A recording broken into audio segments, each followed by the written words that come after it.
Good morning, dear students. My name is Pawan Kumar Sharma. I am the faculty of Electrical Engineering Department in SDIT College Dausa. आज हम electrical machine के lecture number 14 के बारे में discuss करने जा रहे हैं। पिछले लेक्चर में हमने वोल्ट एम्पियर्स के बारे में पढ़ा था और स्टेप डाउन ऑटो ट्रांसफार्मर के बारे में डिस्कस किया था। आज हमारा जो टॉपिक है वो है auto transformer efficiency. Conventional transformers have high efficiency. Conventional transformer की एफिशिएंसी हाई होती है। Auto transformer have even high efficiencies due to the following reasons. Auto transformer की इफिशियंसी भी क्या होती है, हाई होती है निम्नलिखित रीजन्स के दौरान। कन्वेंशनल ट्रांसफार्मर की इफिशियंसी हाई होती है, लेकिन ऑटो ट्रांसफार्मर की इफिशियंसी भी हाई होती है due to the following reasons, निम्नलिखित रीजन्स के कारण। In an ordinary transformer the total electrical power is transferred from primary to secondary. Ordinary transformer में जो टोटल इलेक्ट्रिकल पावर है वो प्राइमरी से सेकेंडरी की तरफ ट्रांसफर होती है बाई ट्रांसफॉर्मेशन। यानी ट्रांसफॉर्मेशन प्रक्रिया के दौरान ऑर्डिनरी ट्रांसफार्मर में टोटल इलेक्ट्रिकल पावर है वो प्राइमरी से सेकेंडरी बाइंडिंग तक ट्रांसफर होती है। Power transformation results in power loss. यानी पावर ट्रांसफॉर्मेशन हो रहा है तो उसकी वजह से उसमें पावर लॉस होता है। इन एन ऑटो ट्रांसफार्मर, एक ऑटो ट्रांसफार्मर में electrical power is transferred from primary to secondary partially by the process of transformation and partially by direct electrical connection. Auto transformer जो इलेक्ट्रिकल पावर ट्रांसफर होती है primary से secondary की तरफ, वो transformation की प्रक्रिया के द्वारा और डायरेक्ट इलेक्ट्रिकल कनेक्शन की प्रक्रिया के द्वारा पावर ट्रांसफॉर्म होती है। मतलब जो दोनों प्रक्रिया के द्वारा, ट्रांसफॉर्मेशन प्रोसेस और डायरेक्ट इलेक्ट्रिकल कनेक्शन के द्वारा प्राइमरी से सेकेंडरी की तरफ ऑटो ट्रांसफार्मर में पावर ट्रांसफर होती है। Power conductively transfer produces no transformer losses. यदि पावर कंडक्टिवली पावर ट्रांसफर हो रही है तो उसमें ट्रांसफार्मर लॉसेज प्रोड्यूस नहीं होते हैं। अब आता है saving in conductor material. The cross section of a conductor proportional to the current through it. यानी क्रॉस सेक्शन जो है जो कंडक्टर का, वो प्रोपोर्शनल किसके होता है, जो इससे कंडक्टर से करंट होकर गुजर रहा है उसके प्रोपोर्शनल होता है। And the length of the conductor in a binding is proportional to the number of turns. और जो बाइंडिंग के जो कंडक्टर की लेंथ है वो नंबर ऑफ टर्न्स के प्रोपोर्शनल होती है। Hence the weight of conductor material in a binding is proportional to the product of current and number of turns. इसलिए जो वेट ऑफ कंडक्टर मटेरियल है एक बाइंडिंग में, जो कंडक्टर मटेरियल का जो वेट है वो प्रोपोर्शनल किसके होता है, करंट और नंबर ऑफ टर्न्स के प्रोडक्ट के प्रोपोर्शनल होता है। अब आता है for a to winding transformer wait of conductor material is in primary is alpha I H T H. यानी टू वाइंडिंग ट्रांसफॉर्मर के लिए जो कंडक्टर मटेरियल का वेट है प्राइमरी के लिए वो क्या है, alpha I H T H है। और wait of conductor material in secondary, और सेकेंडरी की तरफ जो वेट ऑफ कंडक्टर मटेरियल का जो वेट है वो कितना है, alpha I L T L. The total weight of conductor material, तो total weight of conductor material क्या हो जाएगा, इन दोनों को ऐड कर देंगे, अल्फा आई एच प्लस के alpha I L T L. Alpha common आ गया तो क्या बच गया, alpha bracket I H T H plus के I L T L bracket close. मतलब जो टू वाइंडिंग ट्रांसफार्मर है उसमें जो प्राइमरी की तरफ कंडक्टर मटेरियल का वेट है वो क्या होता है, alpha I S T H, और सेकेंडरी की तरफ जो वेट ऑफ कंडक्टर मटेरियल होता है alpha I L T H. Where I S is the high voltage side, जो करंट है वो है, T H is the number of turns in H V side, और आई एल क्या है, low voltage side जो करंट फ्लो हो रहा है, और टी एल जो आपको पता ही नंबर ऑफ टर्न्स है लो वोल्टेज बाइंडिंग में। For the auto transformer the portion A B has T H minus के T L turns. Auto transformer जब हमने फिगर बनाया था तो उसमें पोर्शन ए बी वाला पोर्शन था, ए बी वाली जो बाइंडिंग थी उसमें नंबर ऑफ टर्न्स कितने होते हैं, टी एच माइनस के T L, and the current through it, और इस बाइंडिंग से होकर जो करंट गुजरता है वो पोर्शन ए बी से वो क्या होता है, करंट आई एच होता है। And therefore the weight of conductor material in section A B. इसलिए ए बी सेक्शन में जो कंडक्टर मटेरियल का वेट निकालेंगे तो वो क्या हो जाएगा, alpha I H, alpha I H T H minus के टी एल। मतलब जो करंट फ्लो हो रहा है alpha I H T H minus के टी एल। ये टी एच माइनस के T L is the number of turns in A B winding, और I H is the current flow through it, और alpha जो ratio है alpha I H T H minus के T L. अब है the portion B C has T L turns. Portion B C में कितने T L turns होते हैं, and current through it is, और इससे जो करंट पास होता है पोर्शन बी सी में जो नंबर ऑफ टर्न्स की वैल्यू होती है वो होती है टी एल, और जो करंट इससे जो पास हो रहा है वो कितना होगा, आई बराबर आई एल माइनस के I H. Therefore the weight of conductor material in section B C. यानी बी सी वाली वाइंडिंग में या सेक्शन बी सी में जो हमारा वेट ऑफ कंडक्टर मटेरियल क्या आ जाएगा, अल्फा आई एल माइनस के I H into T L. Alpha I की जगह क्या पुट करेंगे, आई एल माइनस के I H into number of turns T L. अब total weight of conductor material निकालेंगे तो हम क्या करेंगे, इन दोनों इक्वेशनों को जोड़ देंगे। कौन कौन सी इक्वेशन को, इस वाली इक्वेशन और इस वाली इक्वेशन, मतलब ए बी पोर्शन और बी सी पोर्शन का जो कंडक्टर मटेरियल का वेट आया है, इन दोनों को ऐड अप कर देंगे तो total weight of conductor material निकल आया। और ऐसे ही निकाला है, देखो total weight of conductor material, इस इक्वेशन को और इस इक्वेशन को जोड़ दिया है। और जोड़ने के बाद में हमने क्या किया, इन दोनों में अल्फा कॉमन आ रहा है तो अल्फा कॉमन लिया, अंदर क्या बच गया, I H T H minus के टी एल प्लस के आई एल माइनस के I H into T L. ये हमारा क्या आ गया, total weight of conductor material आ गया। अब हमको क्या चाहिए, हम क्या चाहते हैं, जो weight of conductor material in auto transformer upon weight of conductor material in two winding transformer, इसका हमें रेशियो चाहिए, यानी W auto upon W two winding, weight of conductor material in auto transformer upon weight of conductor material in two winding transformer. तो W auto upon W two winding का हम ratio निकालेंगे तो W auto की जगह value कौन सी put करेंगे, ये वाली वैल्यू पुट करेंगे। कौन सी वाली, ये वाली। Total weight of conductor material निकल के आया है, इस वाली वैल्यू को हम पुट कर देंगे डब्ल्यू ऑटो की जगह upon weight of conductor material in two winding transformer. Two winding transformer में मैंने देखो आपको इक्वेशन निकलवाई थी, मैं आपको बता देता हूं कहां पे आई है वो इक्वेशन, ये रहा। जो ये वाली जो इक्वेशन है वो हम पुट अप करेंगे, कौन सी इक्वेशन, ये वाली। किसके लिए, टू वाइंडिंग ट्रांसफॉर्मर के लिए वेट ऑफ कंडक्टर मटेरियल क्या आ जाएगा, alpha I S T H plus के आई एल टी एल। तो ये दोनों इक्वेशन पुट अप कर दी तो अल्फा से अल्फा मैंने कैंसिल आउट कर दिया है, इसमें दिखाया नहीं है मैंने, तो अल्फा से अल्फा कैंसिल आउट कर दिया है तो बच क्या गया मेरे पास, I S T H minus के टी एल प्लस के आई एल माइनस के I H into T L upon two winding में क्या बच गया, I S T H plus के I L T L. Remember alpha cancel out हो गया है तो I S T H minus के टी एल प्लस के आई एल माइनस के I H into T L upon I S T H plus के I L T L. अब मैंने क्या किया, इसको अंदर मल्टीप्लाई कर दिया तो I S T H minus के I L T L plus के आई एल टी एल को, आई एल टी एल को भी मल्टीप्लाई कर दिया अंदर की साइड तो I L T L minus के I S T H upon नीचे क्या है, I S T H plus के आई एल टी एल। ये हमारा आ गया W auto upon W two winding. तो आगे देखो W auto upon W two winding, इस इक्वेशन को आप सॉल्व आउट करोगे तो ये वाला चीज़ आई एस प्लस के I S T H plus के आई एल टी एल ये आ गया। फिर यहाँ पे क्या है, माइनस के I S T H, sorry minus के आई एस टी एल और माइनस के आई एस टी एल है तो क्या हो जाएगा, माइनस के two I S T L upon I S T H plus के आई एल टी एल। चूंकि हम ये जानते हैं, क्या जानते हैं, आई एल टी एल बराबर किसके होता है, आई एस टी एच के बराबर होता है। तो W auto upon W two winding क्या आ जाएगा, कहने का मतलब ये है इस आई एल टी एल की जगह मैं क्या पुट कर सकता हूँ, आई एस टी एच पुट कर सकता हूँ। तो आई एस टी एच तो लिखा मैंने जो की त्यों, इस आई एल टी एल की जगह क्या रख दिया, I H T H minus के two I S T L जो की त्यों upon I S T H तो जो की त्यों प्लस के आई एल टी एल की जगह क्या रखूंगा मैं, आई एस टी एच तो प्लस के आई एस टी एच। तो W auto upon W two winding हम निकालेंगे तो क्या आ जाएगा, two I S T H two I S T H ये वाला जुड़ जाएगा, ऐड होगा तो क्या आ जाएगा, two I S T H plus minus के two I S T L upon I S T H plus I S T H का ऐड करेंगे तो two I S T H. अब देखो मैंने क्या किया है, ये वाली चीज़ है उसको दोनों में डिवाइड कर दिया तो two I S T H upon two I S T H minus के two I S T L upon two I S T H, मतलब two I S T H का दोनों तरफ दोनों में क्या कर दिया, डिवाइड कर दिया।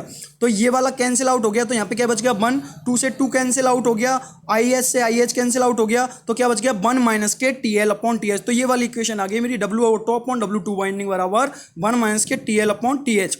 तो ये वाली इक्वेशन आ गई। इसके बाद में हमको क्या करना है, चूंकि हम ये जानते हैं जैसा कि हमने पिछले लेक्चर में पढ़ा था, since T H upon T L बराबर क्या होता है, एल्फा ए, T H upon T L क्या होता है, एल्फा ए के बराबर, और एल्फा ए क्या है, ऑटो ट्रांसफॉर्मर का ट्रांसफॉर्मेशन रेशियो है। T H upon T L क्या होता है, एल्फा ए, लेकिन मेरे पास क्या है, T L upon T H, तो क्या हो जाएगा, उल्टा हो जाएगा, तो वन माइनस के वन अपॉन एल्फा ए, ये क्या आ जाएगा, W auto upon W two winding. यहाँ से मैं क्या कर रहा हूँ, वन माइनस के W auto upon W to, W एक तरफ दूसरी तरफ ले जाओगे तो ये हल होके आएगा वन माइनस के W auto upon W two winding बराबर किसके आ जाएगा, वन अपॉन एल्फा ए पर यूनिट में। यानी इसको सॉल्व आउट करोगे, दूसरी तरफ ले जाओगे, एक वन माइनस के W auto upon W two winding किसके बराबर आ जाएगा, वन अपॉन एल्फा ए के। यूनिट क्या है, पर यूनिट में है, ये किस में है, पर यूनिट में। तो saving of conductor material in using auto transformer, तो ऑटो ट्रांसफॉर्मर का उपयोग करने के द्वारा हमने कितना कंडक्टर मटेरियल सेव कर लिया, अब वो देखते हैं। तो डब्ल्यू टू वाइंडिंग माइनस के डब्ल्यू ऑटो बराबर किसके बराबर आता है, one upon alpha A W two W. और ये कैसे आया है मैंने नीचे डिटेल में आपको बताया है, देखो सेविंग ऑफ कंडक्टर ये बताया है मैंने, saving of conductor material in using auto transformer. तो डब्ल्यू टू डब्ल्यू माइनस के डब्ल्यू ऑटो ये वाला इक्वेशन मेरा आना चाहिए, डब्ल्यू टू डब्ल्यू माइनस के डब्ल्यू ऑटो बराबर one upon alpha A W two W. चूंकि ये मेरी इक्वेशन आई थी, अभी मैंने आपको डिराइव किया था, वन माइनस के W auto upon W two winding बराबर किसके आया था, वन अपॉन एल्फा ए के। बता देता हूँ मैं आपको कहाँ पे आया था ये वाली इक्वेशन, ये रहा। वन माइनस के W auto upon W two winding किसके बराबर आया है मेरा, वन अपॉन एल्फा ए के बराबर। ये वाली इक्वेशन आई है, इस वाली इक्वेशन से सॉल्व आउट होके आया है वन माइनस के W auto upon W two winding बराबर वन अपॉन एल्फा ए। तो इससे मैंने सॉल्व आउट किया है, तो मैंने क्या किया, एलसीएम ले लिया। एलसीएम तो जानते ही हो, लघुत्तम ले लिया। तो लघुत्तम ले लिया तो मैंने क्या किया, एलसीएम लेने के बाद में डब्ल्यू टू डब्ल्यू एलसीएम ले लिया। डब्ल्यू वन से मल्टीप्लाई हुआ तो डब्ल्यू टू डब्ल्यू से W two W cancel out हो गया, तो माइनस के डब्ल्यू ऑटो बच गया बराबर वन अपॉन एल्फा ए। तो डब्ल्यू टू डब्ल्यू माइनस के डब्ल्यू ऑटो, इस डब्ल्यू टू डब्ल्यू को वन अपॉन एल्फा ए से अपोजिट साइड मल्टीप्लाई कर दिया तो वन अपॉन एल्फा ए इंटू डब्ल्यू टू डब्ल्यू। ये हमारा क्या आ गया, कंडक्टर मटेरियल जो हमने सेविंग की है ऑटो ट्रांसफॉर्मर का उपयोग करके, जो हमने कंडक्टर मटेरियल की सेविंग की है, वो हमारी इक्वेशन क्या आ गई, डब्ल्यू टू डब्ल्यू माइनस के डब्ल्यू ऑटो मतलब डब्ल्यू टू वाइंडिंग का जो वेट ऑफ कंडक्टर मटेरियल है माइनस के ऑटो ट्रांसफॉर्मर का वेट ऑफ कंडक्टर मटेरियल है बराबर किसके आ गया, one upon alpha A W two W.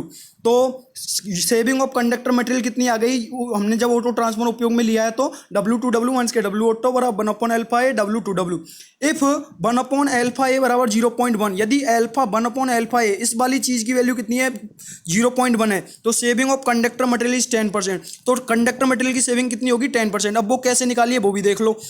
One upon alpha A की वैल्यू कितनी है 0.1, तो 0.1 मेरे को किस में चाहिए, परसेंटेज फॉर्म में, तो 0.1 इंटू 100 करेंगे तो कितना आ जाएगा 10% की मैंने क्या कर ली, सीधी सीधी सेविंग कर ली कंडक्टर मटेरियल की। कितना आ गया 10%, यानी वन अपॉन एल्फा ए इंटू परसेंटेज फॉर्म में निकालना हमको कितना कंडक्टर मटेरियल हमने सेव कर लिया। तो इस वाली इक्वेशन में आप रख दो, वन अपॉन एल्फा ए की जगह कितना आ जाएगा 0.1 इंटू, यदि हमें परसेंटेज फॉर्म में चाहिए तो 100 से मल्टीप्लाई कर दो, कितने परसेंट की मैंने सेविंग कर ली, 10% की सेविंग कर ली।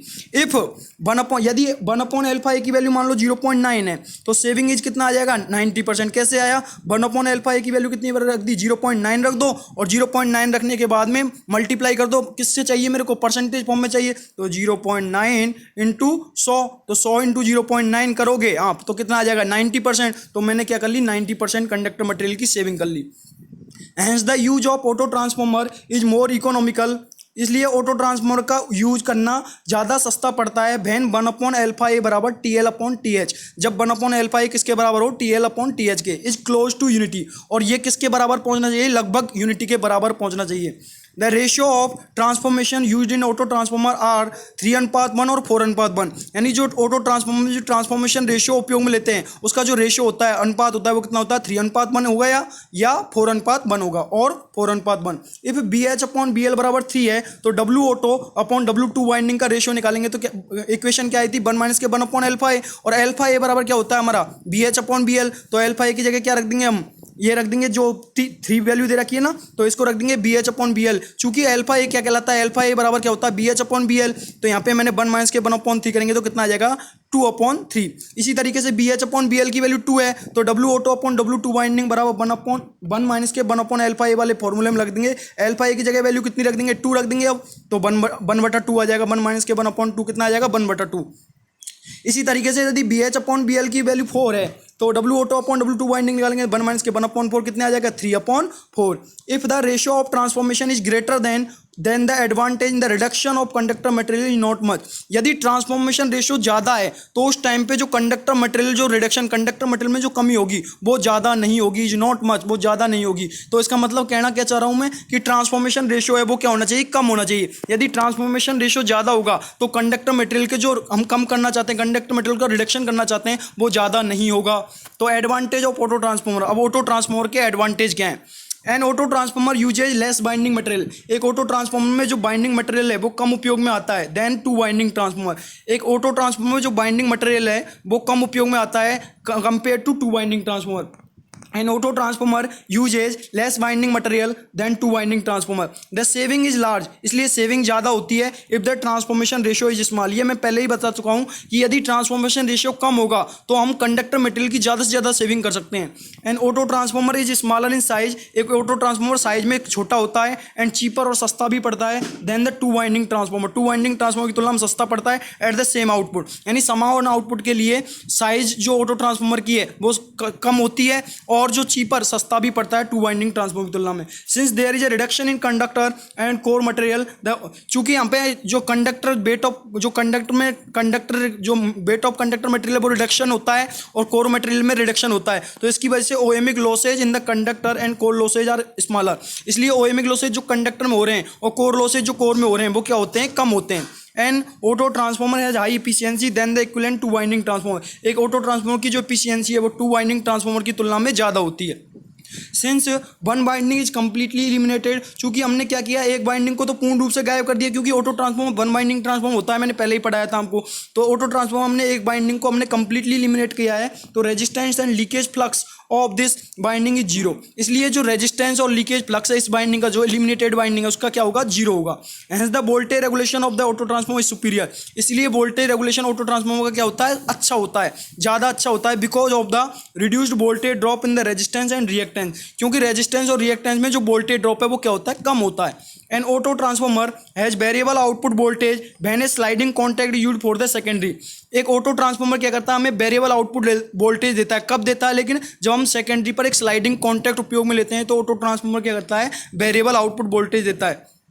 Disadvantages of auto transformer, there is a direct connection between the high voltage and low voltage side. चूंकि इसमें जो हाई वोल्टेज साइड और लो वोल्टेज साइड की तरफ डायरेक्ट कनेक्शन होता है, हाई वोल्टेज और लो वोल्टेज के बीच में डायरेक्ट कनेक्शन होता है। In case of an open circuit in the common binding BC, यदि मान लो कोई ऐसा केस आ गया कि बीसी बाइंडिंग में ओपन सर्किट हो गया, बीसी बाइंडिंग यदि कोई भी सिचुएशन में यदि ओपन सर्किट हो जाती है, in case of an open circuit common binding BC में यदि ओपन सर्किट हुआ तो full primary voltage would be applied to the load. तो पूरा जो प्राइमरी वोल्टेज है वो किसको अप्लाई हो जाएगा, लोड को। सेकेंडरी की तरफ जो लोड कनेक्ट है उसको पूरा की पूरा प्राइमरी वोल्टेज चला जाएगा।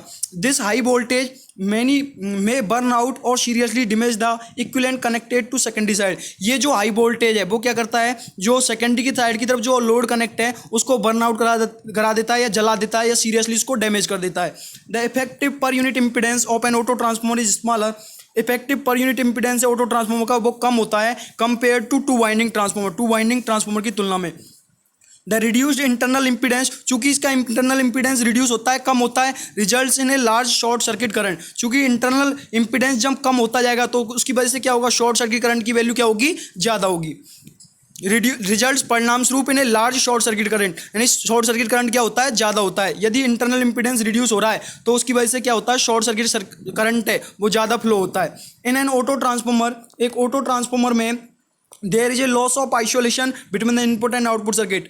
आउटपुट और इनपुट सर्किट के बीच में आइसोलेशन का लॉस होता है, this is particularly important in three phase transformer. ये थ्री फेज ट्रांसफार्मर में ज़्यादातर इंपॉर्टेंट है। Where one may wish to use a different winding, क्योंकि वहाँ पे हम अलग अलग तरीके की बाइंडिंग उपयोग में लेते हैं, different winding and earthing arrangement on each side of the transformer. और ट्रांसफार्मर की प्रत्येक साइड की तरफ हम अर्थिंग अरेंजमेंट उपयोग में लेते हैं, अर्थ उपयोग में लेते हैं। एप्लीकेशंस ऑफ ऑटो ट्रांसफार्मर, अब देखो एप्लीकेशंस क्या हैं, इसके उपयोग क्या हैं ऑटो ट्रांसफार्मर के, कहाँ पे उपयोग में लेते हैं।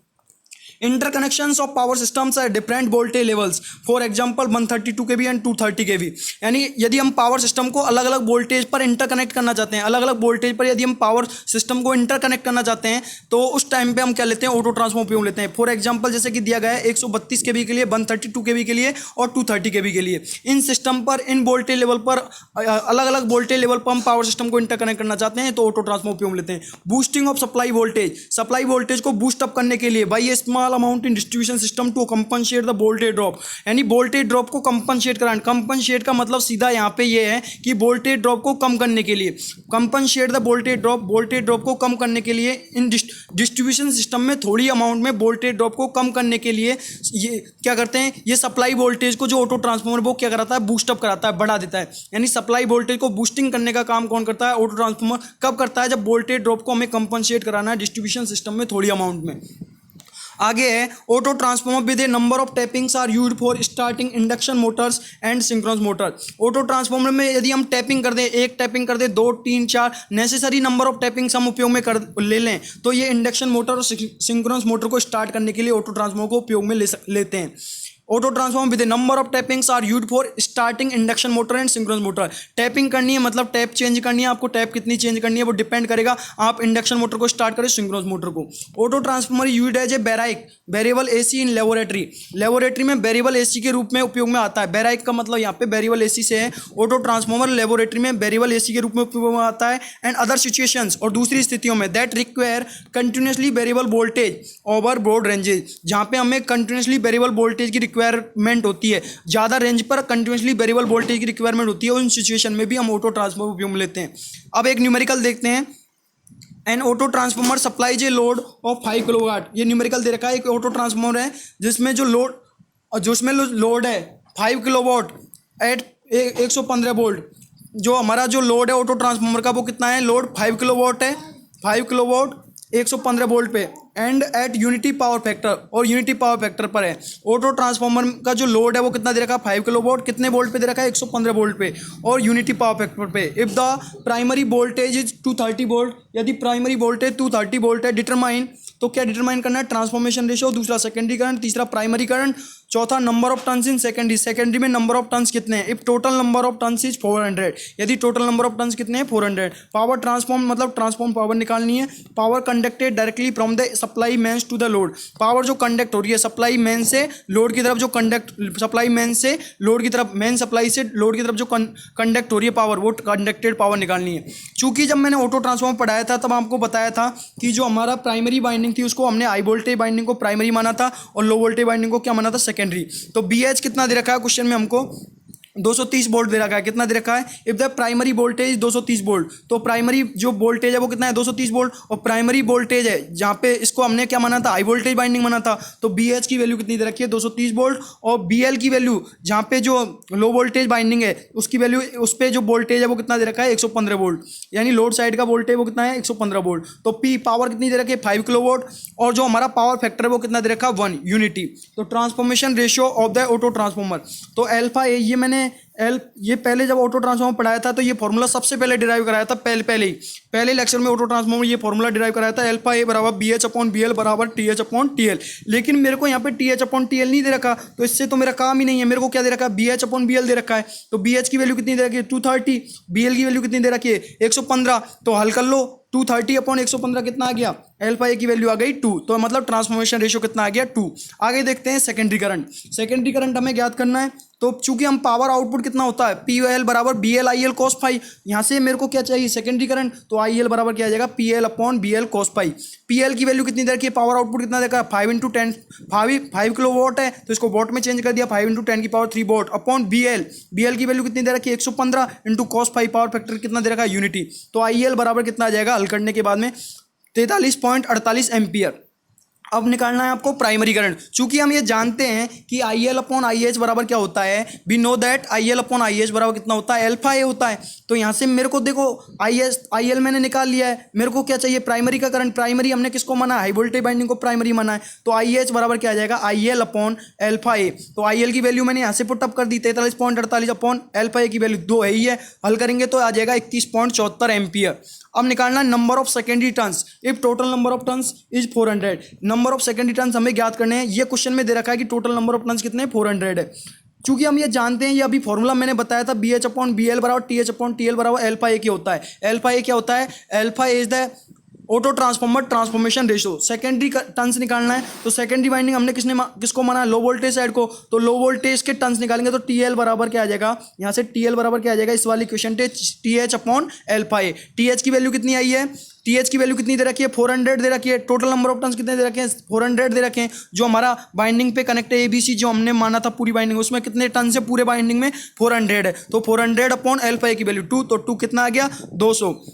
पावर ट्रांसफॉर्म निकालेंगे, पावर ट्रांसफॉर्म का फॉर्मूला भी मैंने डिराइव करवाया था, ये सारी मैं करा चुका हूँ। पावर ट्रांसफॉर्म बराबर क्या आया था फॉर्मूला हमारा 1 - के 1/अल्फा ए इंटू पावर आउटपुट। 1 - के 1/अल्फा ए की वैल्यू कितनी है, अल्फा ए की वैल्यू कितनी है 2 इंटू पावर आउटपुट कितना था 5 किलोवाट बराबर 1/2 इंटू 5 5/2 करोगे तो कितना आ जाएगा 2.5 किलोवाट। मतलब जो पावर ट्रांसफॉर्म ट्रांसफॉर्म्ड हो रही है वो कितनी हो रही है 2.5 किलोवाट। अब आपको मैंने पावर ट्रांसफॉर्म कितनी हो रही है 2.5 किलोवाट। अब आपको क्या निकालनी है पावर कंडक्टेड, तो पावर कंडक्टेड बराबर क्या आ जाएगा 1/α इंटू पावर आउटपुट, यानी 1/α अल्फा ए की वैल्यू कितनी है 2 इंटू पावर आउटपुट कितना था 5 किलोवाट, तो 5/2 करेंगे तो पावर कंडक्टेड कितना आ जाएगा 2.5 किलोवाट।